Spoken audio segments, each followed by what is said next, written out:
നമ്മുടെ വളപ്പിൽ നട്ട ചുവന്ന ചീര നിറഞ്ഞു നിൽക്കുന്നത് കണ്ടോ? കെമിക്കൽ ഫെർട്ടിലൈസർ ഒന്നും ഇടാത്ത നല്ല ഓർഗാനിക് ചീര.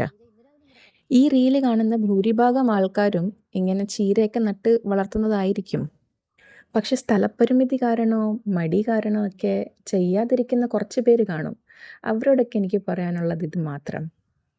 ഇങ്ങനെ ചീരയൊക്കെ നട്ടുപിടിപ്പിക്കാൻ വളരെ എളുപ്പമാണ്. ടെറസ് ഏരിയയിൽ പൂച്ചട്ടിയിലോ ഗ്രോ ബാഗുകളിലോ ഒക്കെ വെച്ച് പിടിപ്പിക്കാൻ പറ്റിയതാണ് ഈ ചീര. വീട്ടിൽ കുട്ടികളൊക്കെ ഉള്ളതാണെങ്കിൽ അവരെയും ഇൻക്ലൂഡ് ചെയ്തിട്ട് ചെയ്യൂ. ഇത് നല്ലൊരു എൻഗേജിങ് ആക്ടിവിറ്റി കൂടിയാണ്. വിത്തിടുന്നതും നനച്ചു കൊടുക്കുന്നതും വിളവെടുക്കുന്നതും കുട്ടികൾ ശരിക്കും എൻജോയ് ചെയ്യും.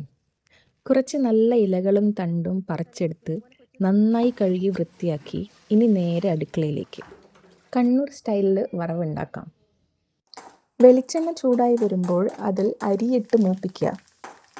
അരി പൊട്ടിത്തുടങ്ങുമ്പോൾ അതിൽ വറ്റൽമുളകും ചതച്ച വെളുത്തുള്ളിയും ചെറിയ ഉള്ളിയും കൂടി ഇട്ടിട്ട് നന്നായി വഴറ്റുക.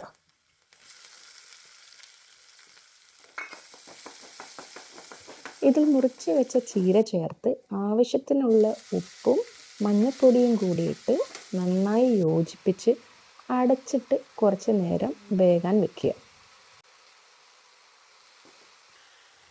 ഇതിലെ വെള്ളമെല്ലാം വറ്റിത്തുടങ്ങുമ്പോഴേക്ക് നമ്മൾ മലയാളികൾക്ക് ഒഴിവാക്കാൻ പറ്റാത്ത ഒരു സാധനം കൂടി ആഡ് ചെയ്യാനുണ്ട്. അതാണ് ചുരണ്ടിയ തേങ്ങ. അങ്ങനെ വറവ് റെഡി. ഇത് നല്ല ചൂട് ചോറും അതിൻ്റെ കൂടെ മീൻ കറിയും കൂടി കൂട്ടി കുഴച്ച് തിന്നാനല്ലേ, ആഹാ എന്താ രുചി!